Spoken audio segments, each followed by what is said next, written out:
Hi, I'm Jessie, a girl from Shanwei. Shanwei is a small city with limited educational resources and backward education. Many people don't like English because they think they don't need it. But I like it. And now I will share the story between English and me. Alright, get to the point. 2007, I was in 3rd grade and I met English. At that time, I treated English as an alien or even an intruder. Because I could only memorize vocabularies mechanically without learning letters.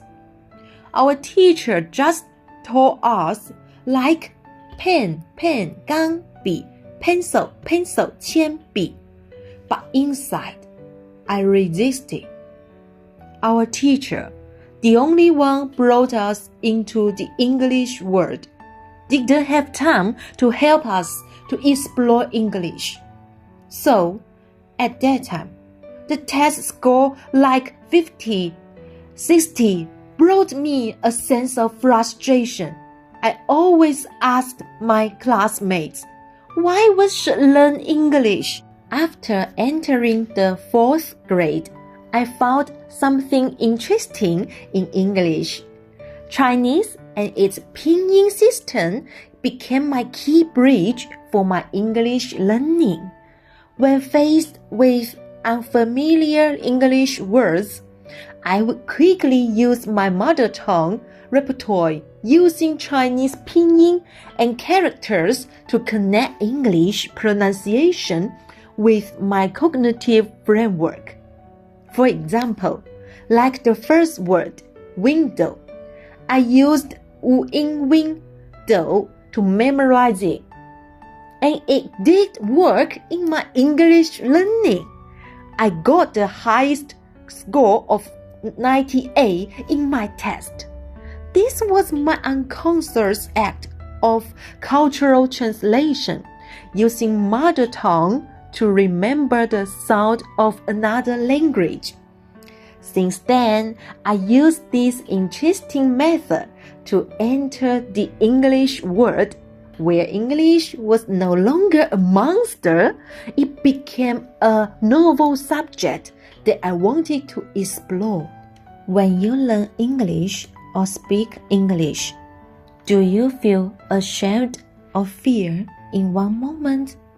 I did when I stood on stage in grade 5. This was the article that I had to perform, which was about a dog. When I read it, I froze.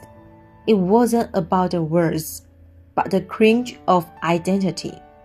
Saying I am a dog in English felt like putting on a costume that didn't fit under a spotlight I never asked for.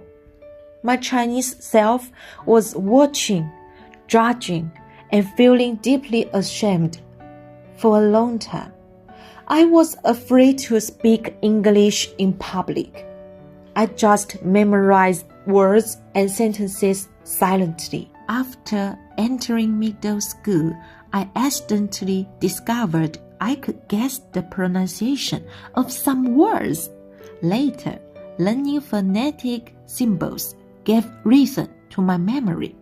I found a key to go further in the English world. With English, I was delighted to win the first prize in the English competition and received my first English dictionary.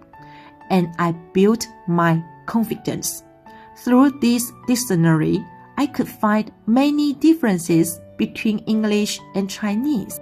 Meanwhile, through this picture, we could see that Chinese continued to play an important role in engaging in a way of meaning and sense-making. Entering senior high school through the newspapers and many grammar notes, I gradually realized grammar learning is much more than just memorizing rules, but also an experience of cultural translation. The subject in English must be clear. the pronoun form must change with the composition, and even the perspective of I must be pointed out first. But in Chinese, personal pronouns can often be neglected by context without deliberately highlighting them. This made me understand that the rigor of personal pronouns in English stems from its culture of valuing personal expression and pursuing precise communication, while Chinese omissions fix the thinking of context first, weakening the individual. Meanwhile, it was the first time that I used English to share my opinions with my teacher in my diaries, and this task built a closer relationship between my teacher and me. And I also found that when I expressed in English, I would lose something I just could speak in English, which pushed me to learn more about how to explain clearly. Entering university, I first chose English in various majors, and at that time, Internet first came into my English world. I learned and memorized English in many apps, such as Shangbei, Youdic Dictionary, and I tried to practice English in Qipeiyin. From then on, I became one online learner. Meanwhile, I also realized that English could help me to see the colorful world. After graduation, English encouraged me to enter a work related to it, so I went back Shanwei to be an English teacher in a primary school. My childhood impression of English shaped my teaching philosophy, driving me to constantly explore ways to spark students' passion for the language. I encouraged them to speak English confidently even when they ate lunch at school. I not only taught them phonics, but also allowed them to use Chinese annotations, because true learning is translation from the known to the unknown. More importantly, I used the cultural connections they already knew to guide their cultural translation.